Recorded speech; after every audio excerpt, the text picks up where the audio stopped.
Hello. Right, couple of little things today. I've got need to make up the lay boxes for these hognose that hopefully will lay some eggs. So all I've got is just a couple of old ice cream pots. This one I've just done because the other ones I had of these have actually disappeared. This was one that's been in the cupboard. So all I've done is cut a hole into the lid just so I can get in. And then what we're going to do, we're going to put the put some eco earth in there, which should be okay. A bit of plastic in there. Don't know why that's in there. Okay, so all we're going to do, let's just get these put up. We're going to do a mixture of eco earth and moss, just so that it stays damp. So this may look a little dry, but it is damp. The moss that I've got, I've actually run out, so that is a bit too wet. So I'm probably not going to need to put any extra water in here. So this do about a third of the pot as the earth, and then we'll put probably, I haven't got much of this moss, but it is a bit too wet, so I'm just going to put some in there. The mud will soak up the excess moisture in this.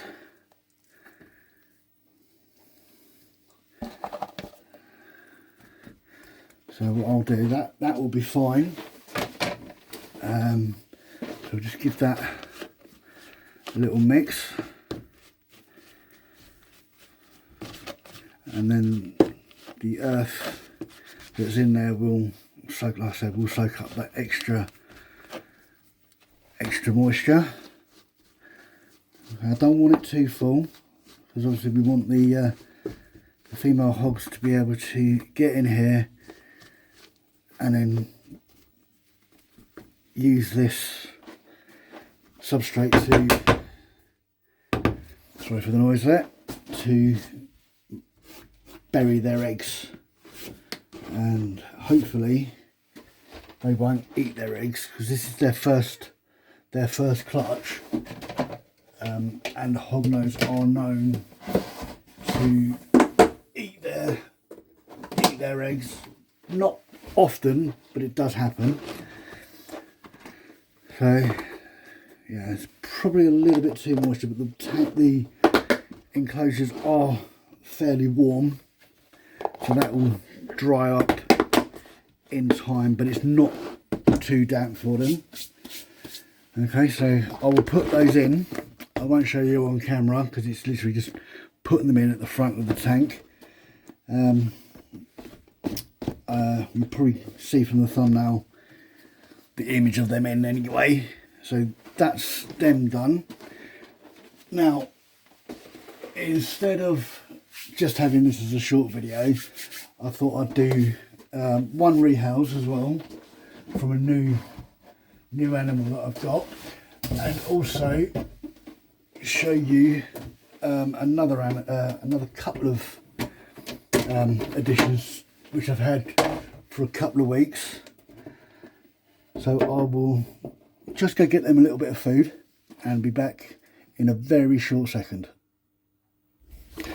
Okay, so these I've had for probably about 2 or 3 weeks, and they are giant African land snails. They're not very giant at the moment because they are only babies. They do make a lot of mess, and they eat loads.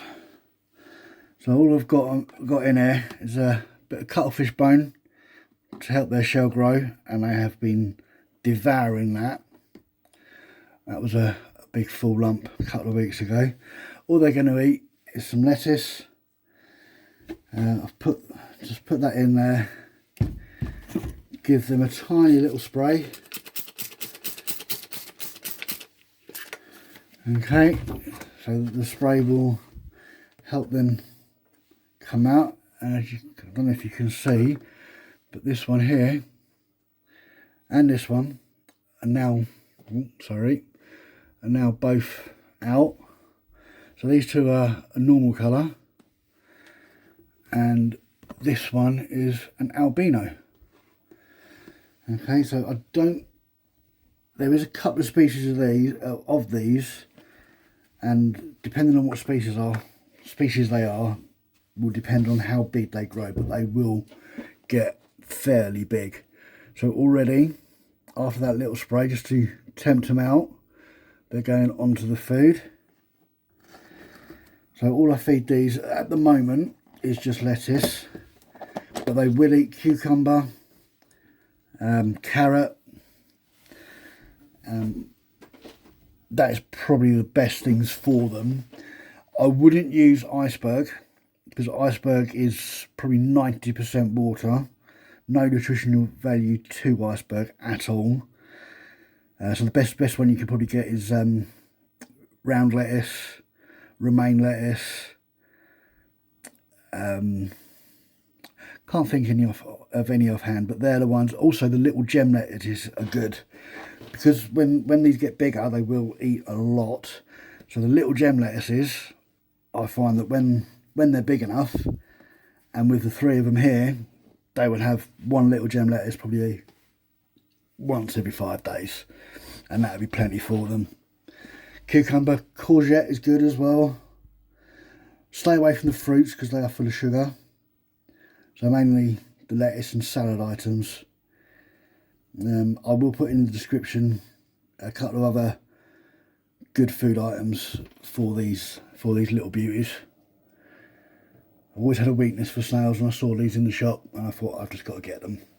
So at the moment I've got them in this 1.3 litre blood plus pot. They are fine in there, but also for ease, for myself, ease of actually getting them, I have put them in this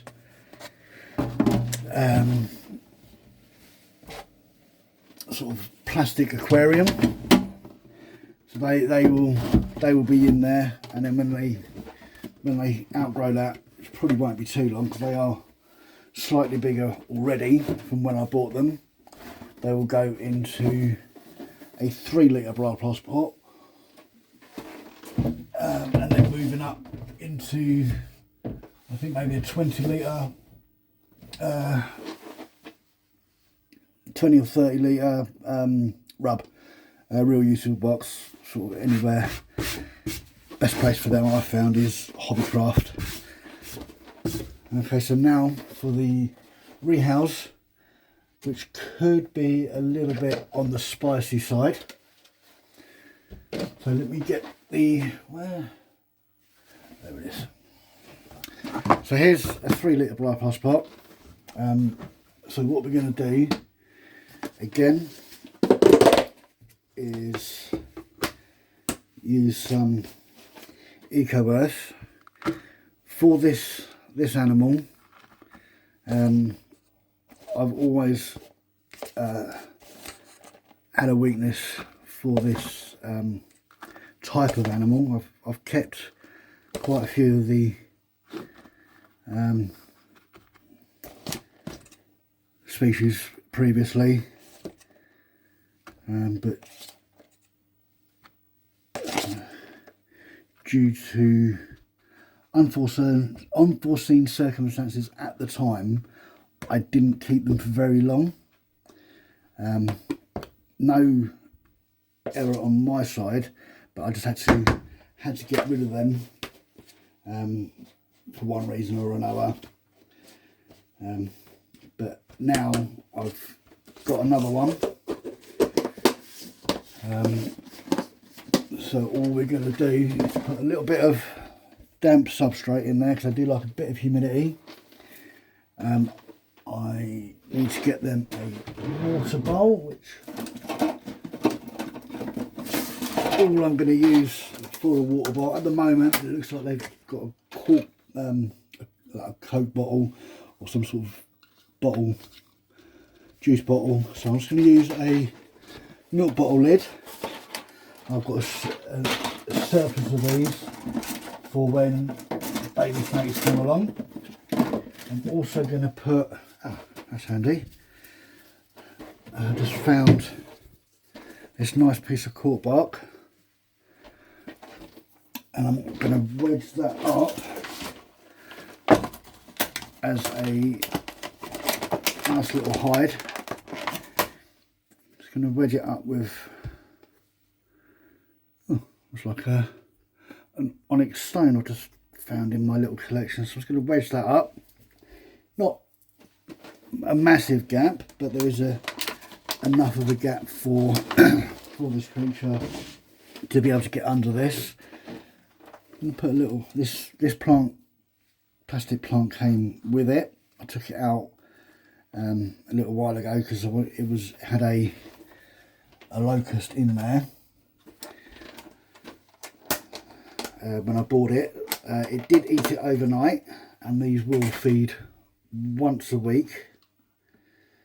Okay, so this is the cork bark that it came with, so I'm going to give it that as well. Okay, now for the fun part of getting this beautiful Thai forest scorpion into this new enclosure. So let's see if we can tempt it out. This is a very quick species. Oh, not quite. No, can't go this way. There we go. Beautiful, beautiful animal. Probably can't see it that well on camera because of the colouring, but I'll bring it up. There we go. It did eat a locust overnight on Friday. So I will feed it probably every Friday again, like the pet shop did. So I just need to make sure this doesn't leave this area.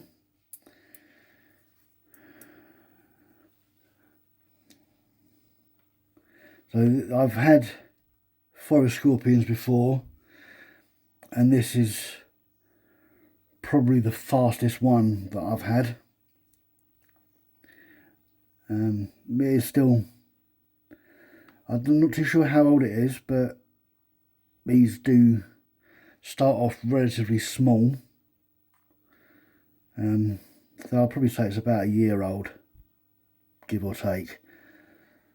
Okay, so there we go, nice little exploration of the new area it's got.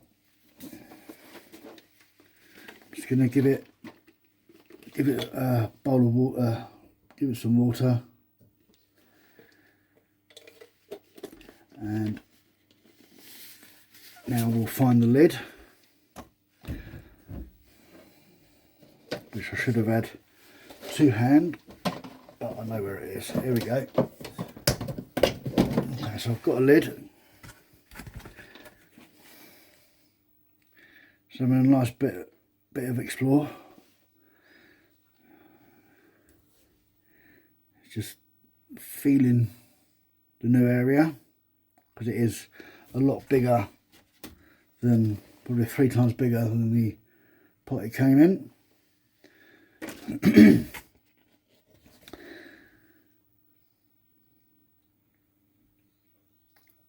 I was going to put this coconut hide in there as well, but I think this will be plenty for it.